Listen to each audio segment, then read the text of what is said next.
My name is Jerry Barlow. I'm the Executive Director of Admission, and we've got a couple guests with us today. First off, I'd like to introduce Sarah Vaggart. You may have worked with her. Sarah, do you want to say hello? Hi, everybody. Thanks for coming. You've been receiving some emails from me, so you'll receive some more. Thank you for being here. And our guest speaker today, with the Center of Excellence for Sustainable Business Practices here at the Lundquist College of Business is Ryan Cavinti, and I'll let Ryan introduce himself as well. Hi, everybody. Great to see you. As Jared said, I'm Ryan Cavinti. I'm the program manager in the Center for Sustainable Business Practices. I'm also on faculty, and I work pretty closely with all the MBAs who are interested in our specializations. So would be great. I would be very happy to get to know all of you. So we're excited to have this time with Ryan today to talk all about the Center of Excellence and how it integrates into everything that happens at the Lundquist College of Business, but also specifically with our MBA students and the Specialization for Sustainable Business Practices. And so maybe to start us off today, I have a couple questions prepared for Ryan, but we're going to open it up to you, our participants. If you have questions, please type them into the chat. Sarah and I will be moderating and looking at those questions. So if you have questions around the Center of Excellence and the Specialization for the MBA in Sustainable Business Practices, go ahead and type those in. But to get us started, Ryan, let's start at basics. What is sustainability? Can we talk a little bit about that, and then we'll dive deeper? Sure. Sustainability is a word that comes to us from economic development. And the basic definition is it's all those actions that we can take that help people take care of their needs today without impairing the ability of people in the future to do the same. And so obviously there are big environmental implications to that, which is that the great challenge of the next 100 years is how do we bring the 4 billion or so people who are living on $8 a day up to a decent standard of living without overshooting the carrying capacity of the earth.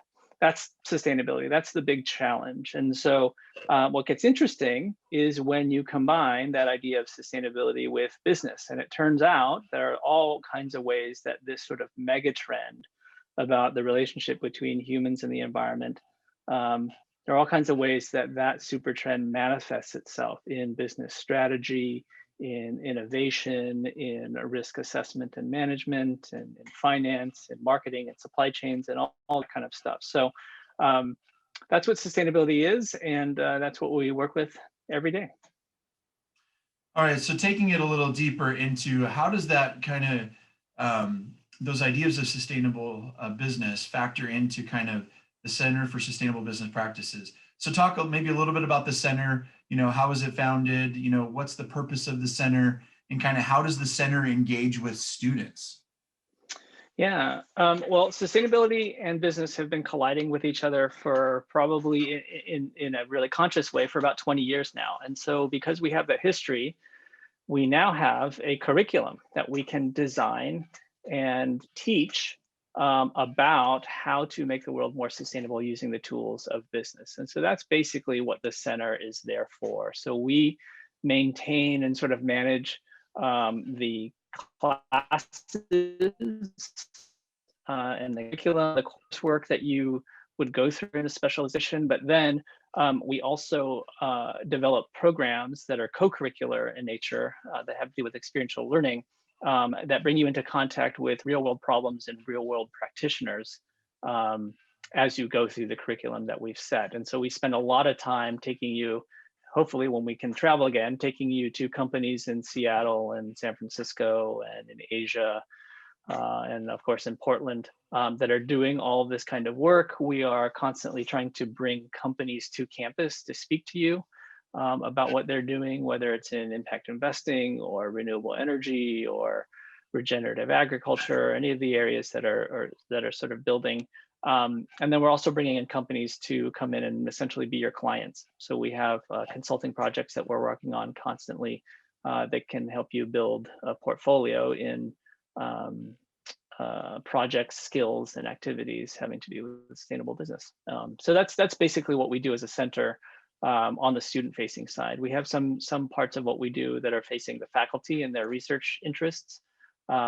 but I would say 80%, 90% of what we're doing is focused on helping students find their way within the sustainable business field, using all of these sort of experiential learning activities that I've mentioned. Well, Ryan, you mentioned a host of great activities that the center does. And I kind of maybe we'll dive even deeper into some of those activities and give some examples. But we want to open it up to our participants today too. So if you have particular questions for Ryan about sustainable business practices or the center or the MBA specialization, feel free to type those in and we'll add those in to our conversation today. So this is your chance to ask questions of the program manager for the Center for Sustainable Business Practices. And so kind of diving deep into one of those points you first mentioned was helping students with curriculum. And so there's kind of 2 points to this. So maybe talk to us, why would someone choose to do a particular specialization solely in sustainable business practices as, opposed to some of the other specializations that are out there with MBA options? Yeah, I think there's 2 reasons. One is sort of a broad reason, which is we have a lot of students doing our specialization who just generally want to do well by doing good. They have a general instinct that they want to further the public interest in some way, but they don't want to necessarily go the nonprofit or government route. They want to have a chance of having the kind of salary that's associated with for-profit industry. And so they're looking for a way to be within business, but then also contribute to fighting the climate crisis, to fighting waste, to fighting inequality. And so we have a lot of students who want to do that. And then we have some students who are very, very focused on a particular issue that they're passionate about. So again, they might be really, really interested in the climate crisis and that's all they want to do. And so they want to have an entry point into any of the industries that are focused on that, like especially renewable energy. Maybe they have a specific goal of being a business development person within a utility solar company. So they have really specific ideas about the industry that they want to go into. And so sustainability applies very directly to that. So it's a little bit interesting than the other specializations, because there's this sort of toggling between really, really broad and really narrow, which is a little bit different from, let's say, going into finance. Not to say that finance is a too narrow field, but it's pretty clear what professions and industries you're aiming for if you're within finance.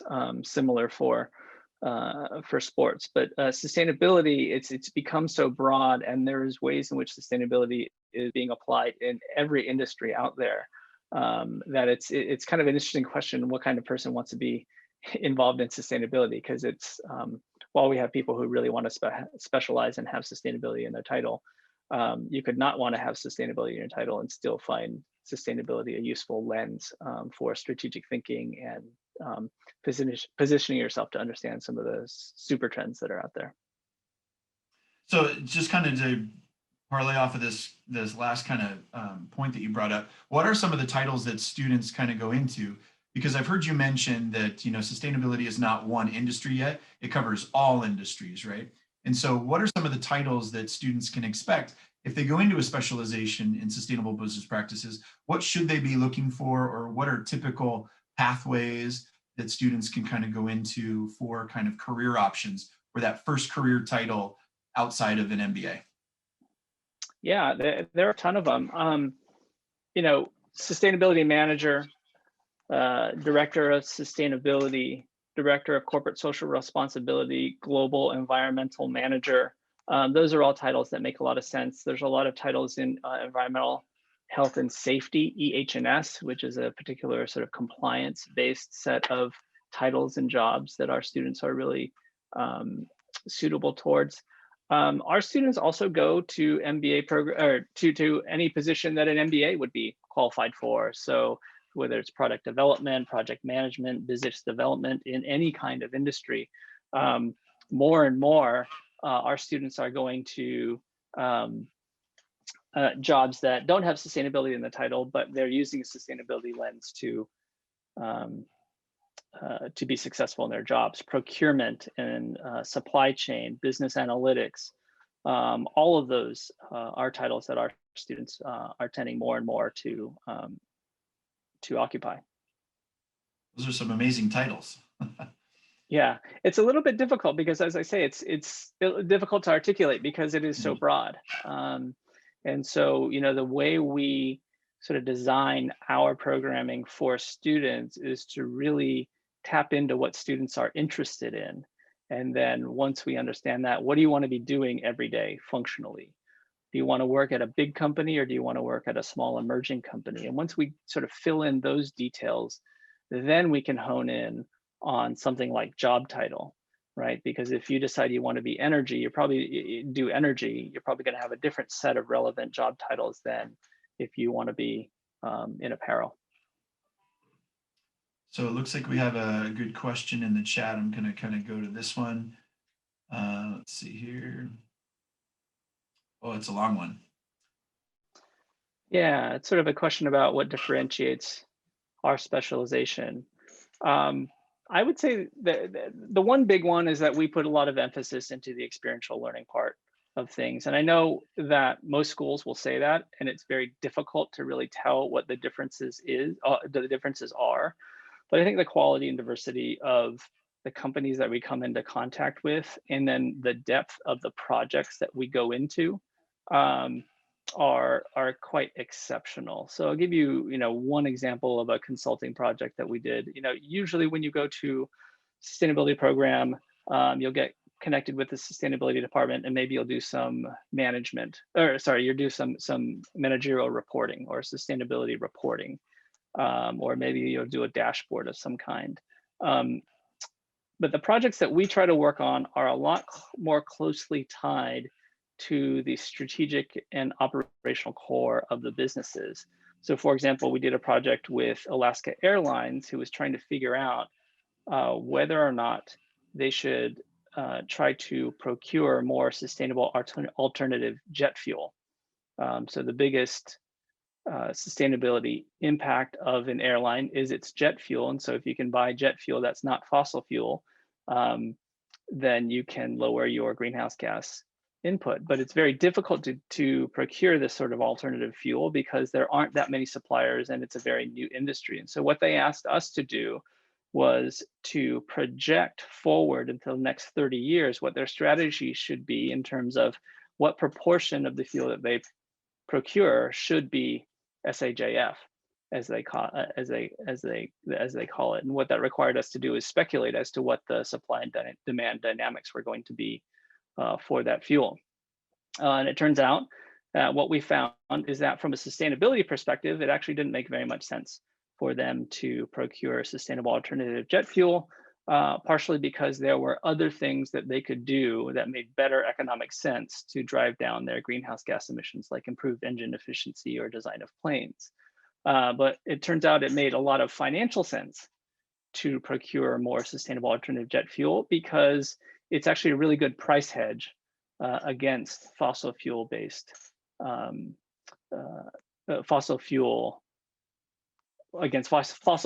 the price is going up and down, up and down, up and down. And fossil fuel and SAJF prices are actually going to be pretty steady. So you can actually afford the premium because it allows you to plan across a bunch of different timelines. It's a little bit of a complex project, so maybe I didn't explain that very well, but I'm just trying to give you an example of the depth and complexity of the projects that we take on, as opposed to what you might find at other schools that I think are a little bit more on the surface of what you're actually doing in the classroom. And I think, Ryan, another thing that helps the University of Oregon stand out is the faculty members and the classes that students take as part of the sustainable business practices specialization inside the MBA. So can we maybe touch on some of the classes that students would take as part of the particular specialization? Like what kind of things can people expect to choose from? Not only maybe some of the required classes, but maybe talk about a couple of the electives that students may be able to choose from. Sure. One of the required courses that we like to highlight is a class called Industrial Ecology. We were actually the first MBA program in the country to have a class on industrial ecology. And industrial ecology is sort of the sort of maybe an old title for what I think a lot of people now are calling the circular economy or closed loop. But it's basically looking at our industrial linear processes that go from extraction, heat, beat, and treat, produce products, sell them, and then they go into landfill. It's really closing that loop so that there's no such thing as waste. Anything that's being produced as waste actually goes into be a feedstock as for some other process. And so that actually obviously can have very good environmental benefits. And so that's a flagship class that's required in the specialization so that you can really visualize what the alternative is to the linear industrial system that we have. As I say, we're the first MBA program to have a class like that. And it's one of the classes that starts to give you a sense of not just the business dimensions of sustainability, but also the scientific and technical aspects of it. Obviously, there's sort of a material science aspect to a lot of things that we do. And so we want to make sure that you as MBAs aren't just people who understand finance and marketing and accounting. We want you to understand a little bit of the science as well. So industrial ecology is one of the courses that you would take that's required in our program. Some of the electives that are super popular are clean energy finance, which is what it sounds like, the business of food, impact investing, and then a class that is actually related to industrial ecology, which is called life cycle assessment.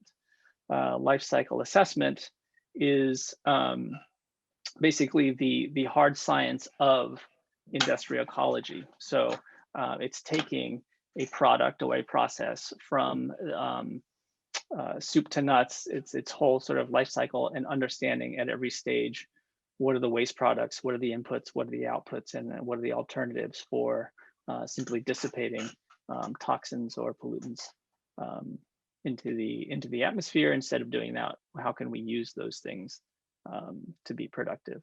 So those classes, the LCA class is super popular because, again, it does give you a sort of a scientific grounding for all of things that you need to know in order to be pursuing sustainable business strategies. We had another question asking, are there any upcoming classes that maybe we're thinking about, or are there things that cycle through on maybe an every other year basis? Are there things that you know about that way? Yeah, there's nothing super concrete that we're developing right now, although the thing that we talk about most that might be coming online is the sustainability and data analytics class. So there are a lot of new products out there that are being developed, enterprise software type products. Sorry guys, my cat wants to be in on the meeting. There are a lot of software products being offered out there to help companies measure and manage their sustainability performance, and so that's something that we're actively thinking about doing. Give me a second. Let me just. Sure, no problem. Share this.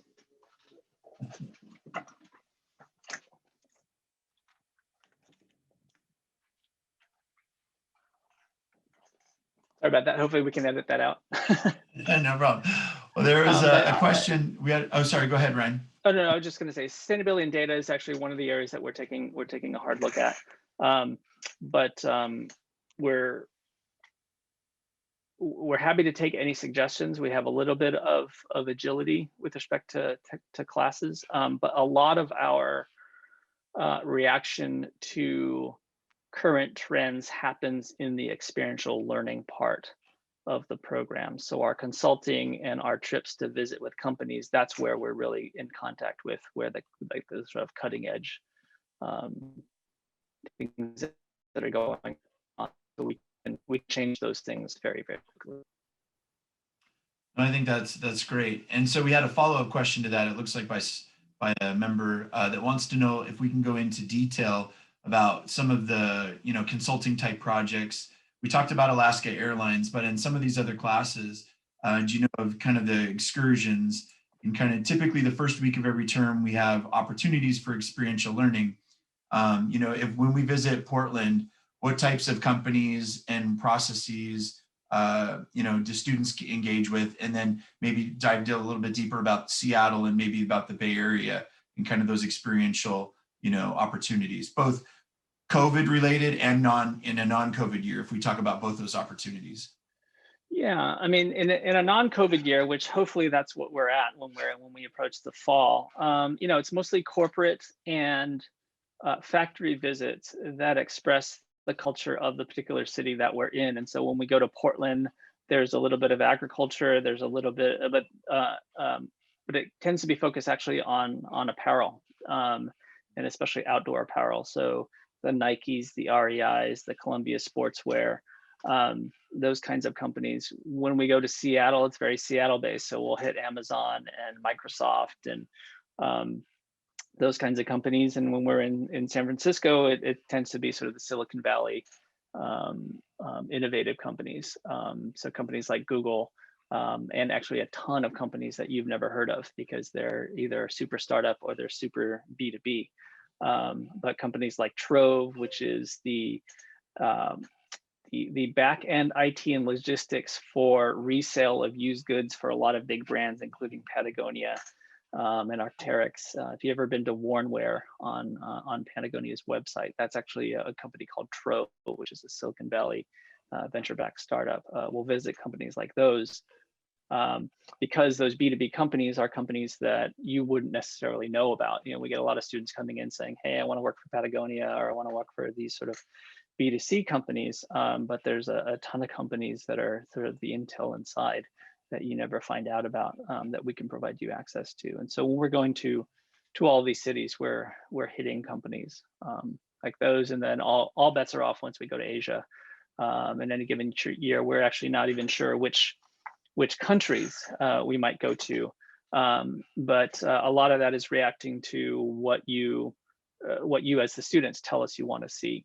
One of the big adjustments we made is that we're actually going more to Southeast Asia as opposed to China, because you did want to see some of the factories. So we've gone to Patagonia factories and see where they're making sweaters, or sort of hard jewelry factories, or hard manufacturing companies, just to see what that looks like in Asia. So I don't know, it all kind of blends together in my head. So if you need more precise articulation, I can provide that.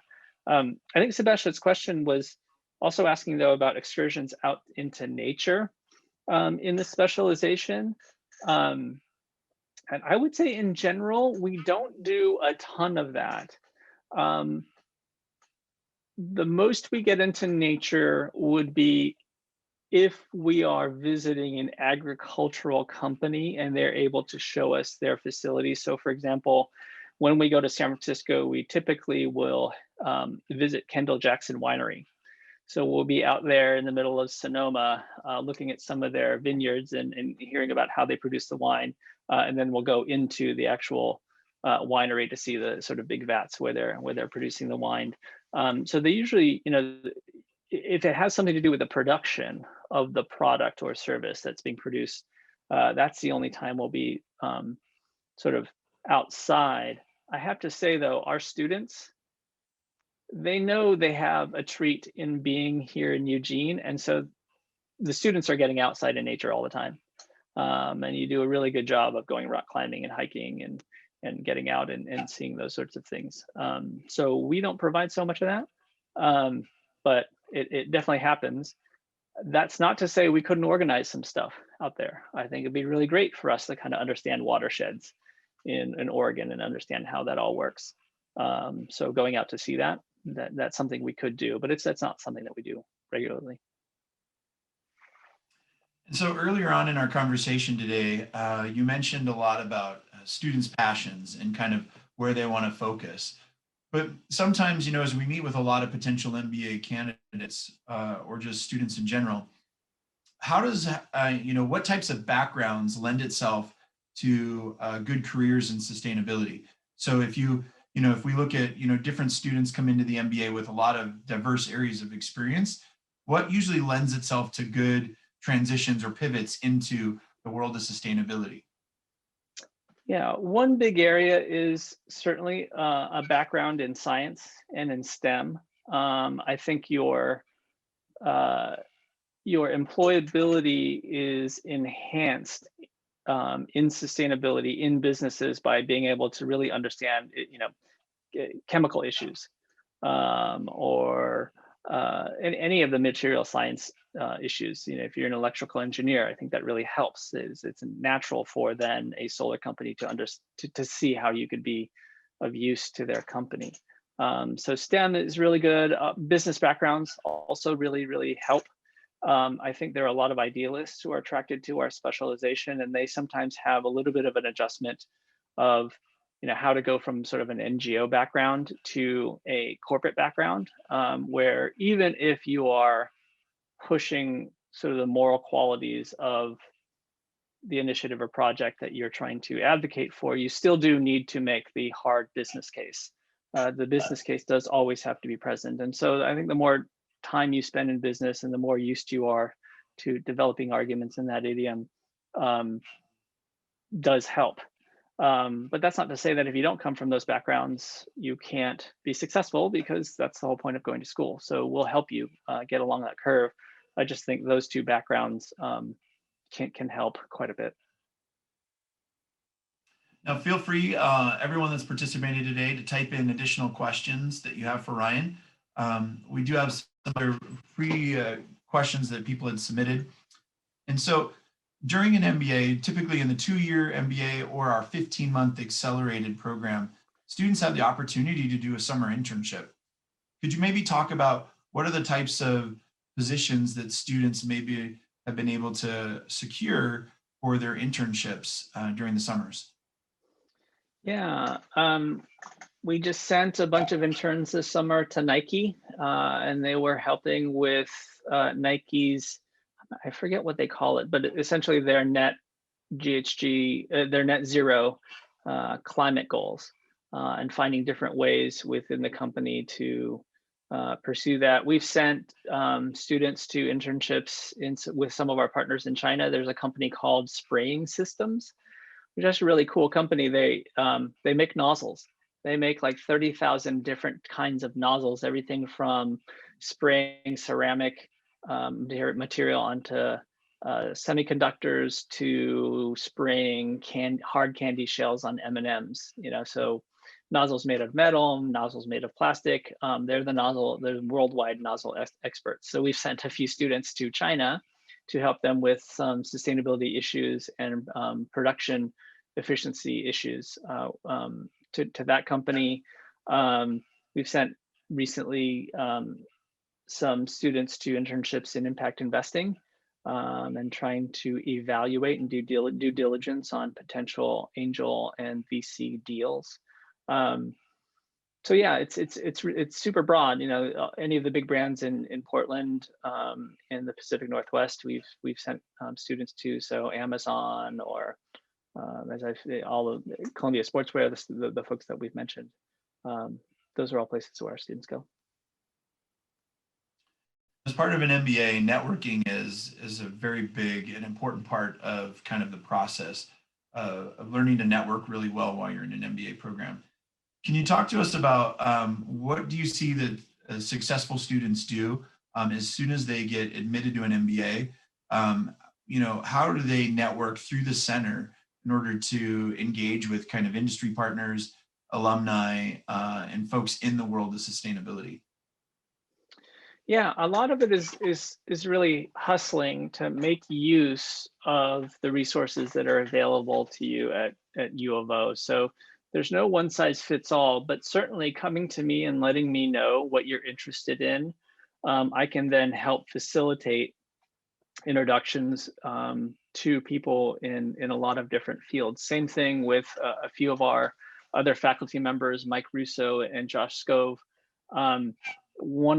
Somebody asked about differentiators. One of our differentiators is that we're actually really, really well connected in the field. We're not just ivory tower faculty members. We know a lot of people in a lot of different places. And so using the people who are here at U of O to both get advice in how to do this toggling process between being very broad and getting narrow, we can introduce you to a lot of people. Career services also is very good. They have an emerging database of alumni, and so they can help you use that database to connect with Duck Nation, which is worldwide. That's also a super effective thing to do. But as I say, a lot of it really is hustle, and so what I can do is point you to a bunch of resources that, if you spend the time looking at them, and 45 minutes a week, let's say, you can discover a lot of proper nouns by going to greenbiz.com, to any number of the resources I'll point you to. You can discover the exact people sometimes that you need to be connecting with. And if you bring those names to me, if you bring those names to other people in the center, we'll try to find a way, if we can, if at all possible, to get you a warmer connection than just cold calling those people. So that's the general process, is just using us as a way to get closer to resources than you otherwise would be. Now, ultimately, the goal of doing an MBA and connecting through the Centers for Sustainable Business Practices and doing a specialization in just that is to ultimately get a job where you're kind of transitioning your career and affecting the world, through sustainable business practices. So can we maybe touch on what are some successful alumni stories of places where some folks have gone? You mentioned a lot about some internships, and we may have people go back to those same companies and places where we visit. But maybe if we could touch just a minute or two on some successes that have happened from being a part of, this tie with the Center for Sustainable Business Practices and the MBA program. Yeah, I mentioned Columbia Sportswear twice because I think maybe Guru Larson is on my mind, but the global environmental head of Columbia Sportswear's department is Guru Larson. She's an alum in CSVP. Again, also in the sort of the corporate realm, there's a guy who's the global environmental manager at PayPal, so a tech company in Silicon Valley. Those are two of our sort of corporate success stories, not only because they have really great roles at big companies, but their sort of pathways were very much set by CSVP. Jackson started at a real estate company right out of MBA, doing a little bit of green building and environmental management for them, and just has been able to parlay that into his role at PayPal. I think Guru got her job at Columbia right out of her MBA program and has been able to stay now for 10 years. So we're starting to get a lot of really senior people in big brands managing really big portfolios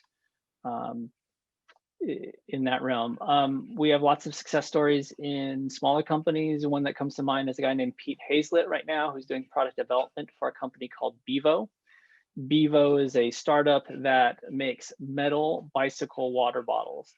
The environmental impact being there that the metal is highly recyclable and not thrown away at as high rates as the plastic water bottles that cyclists usually use. And the big technology there is they had to figure out how to make the valve work. So they have a proprietary valve that you can't squeeze a water bottle. But he's doing product design for them, and that's not just sort of the design of the bottles, but also the management of the supply chain. So trying to figure out how to make those water bottles, which factories to work with, how to troubleshoot, and then also he does a little work on the brand side as well. So those are three examples that come to mind right away. But as I say, in sustainability, it really is up to you what area you want to be in.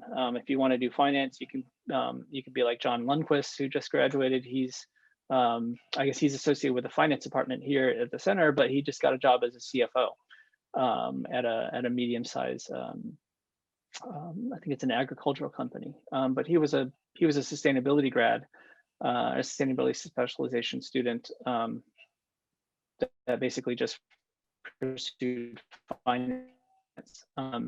So there's all kinds of to do with our specialization, I guess is what I'm saying. There's a question in the chat. Yeah, we have a two-part question come in. Can you expand on opportunities on campus for MBA candidates in sustainability and consulting or on-campus sustainability projects? Yes, so if you're talking about so the one big one is the strategic planning process. Sorry, it's been a long day. Strategic planning projects, which is the capstone consulting program at the end of the specialization. So that's something that would be built into your coursework, and you'll work with companies um, uh, they're not necessarily on campus, but for example, we're working with a mining company right now on greenhouse gases. We're working with B Lab who on a marketing project. They're the ones who put together the B Corp certification. We're working with Amy's Kitchen on comparing their plant-based protein products to meat-based protein products in terms of greenhouse gas intensity.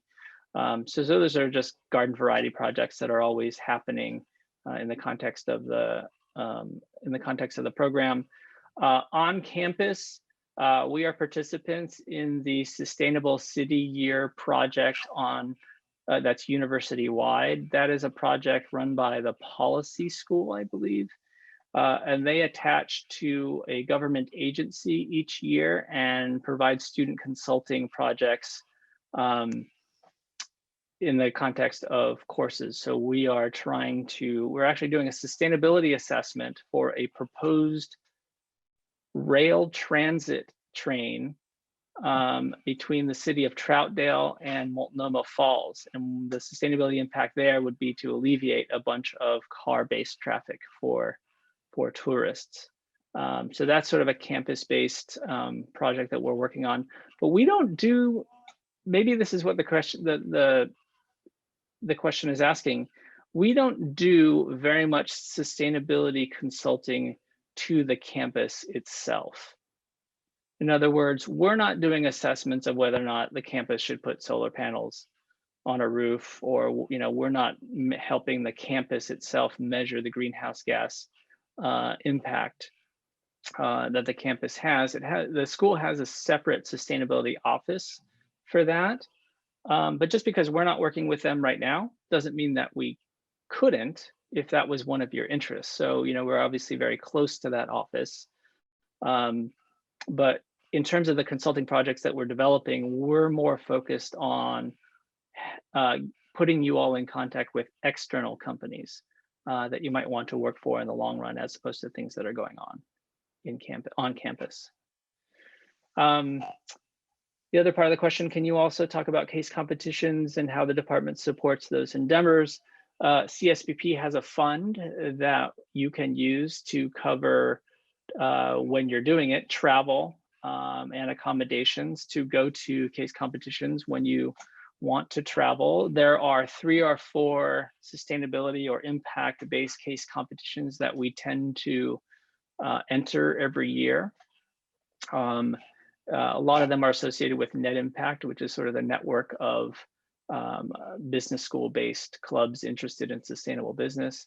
So there's just 3 or 4. They're usually a case competition, and they're very different each year. So it's a little hard to describe what they are. I think a lot of the case competitions recently have been focused on DEI and helping businesses come up with initiatives to improve their diversity, equity, and inclusion performance. We collaborate with the finance department in entering a team into the MINT, M-I-I-N-T, impact investing competition, which is associated with Wharton. So the last couple of years, we've had an entry into that competition, and that's an interesting competition because it's also a training program. So the competition itself is you have to find a social venture that you want to pitch, a real world social venture that you want to pitch for funding. So you're coming in with the finance angle. But in addition to that actual competition, there's sort of a multi-month process by which you get extra training on due diligence and deal evaluation and opportunity evaluation in the impact investing space. So we're participants in that program. It's actually pretty high prestige program in our field. And then there are, in addition to those regular case competitions that our students are always generating teams for, we are always scanning the horizon for new case competitions. So every once in a while, we'll see one that's interesting. 2 years ago, now there was one where the finals were at South by Southwest. So we had a team going down to Austin, and they got a free trip down to South by Southwest for that competition. But that's sort of ad hoc. I don't know if they're going to do that competition again, but we'll be there if they do. maybe talk about this year's Hackathon winners in that team. Oh yeah, there was I think it's Washington's. It was a competition in Washington. Washington Zero Waste actually is what they're called, I think. But they had a competition for ideas for recycling and waste diversion. We had a team that proposed to recycle used furniture being thrown away by hotels, and refurbishing that furniture for resale as opposed to being thrown away. A ton of hotels, they go through furniture like crazy. This is still the brainchild of one of our students. It's what she intends to pursue when she graduates, is sort of an entrepreneurial venture that just closes the loop on hotel furniture waste of all things.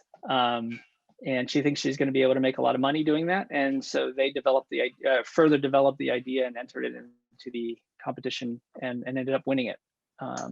So that was a nice win for our students, but also a little strange because it was a completely online competition, which is how all the competitions are these days. So I think it was really interesting for them. But anyway, your takeaway from that is that we won the competition.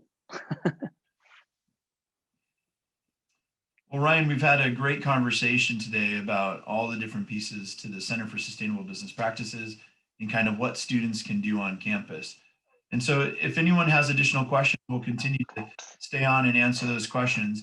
But to kind of conclude, would you have any parting advice, or what advice would you give for prospective students looking at pursuing a career in sustainable business practices with the University of Oregon?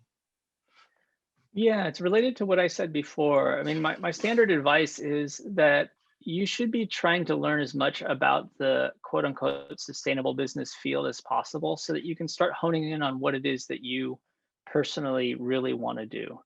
Are you interested in renewable energy, or are you interested in sustainable procurement? And so there's this toggling motion between being very broad and seeing what's out there, and then getting very narrow so that you can actually test the ideas that you have. The students that are not as successful tend to kind of be dilettantes in everything for 2 years and then say they never gain a focus. And so you should be doing everything you can to work hard to learn as much as you can, but then find something that you really want to focus on. And the very best way for you to do that is to network, talk to actual people. Don't just look at websites. Don't just scan scan listservs. What you want to be doing is talking to actual people in the field. So start practicing networking right now. The more you can do that before you start business school, the better, because it'll make you more focused and it'll make you a much more effective consumer of the MBA service that we provide. Thank you, Ryan. We really appreciate you spending some of your lunchtime with us as we talk about sustainable business practices and the Center for Sustainable Business Practices at the University of Oregon. So thank you again, Ryan, and to all of our participants. We appreciate you spending this time with us, and we look forward to talking with each of you. Thank you.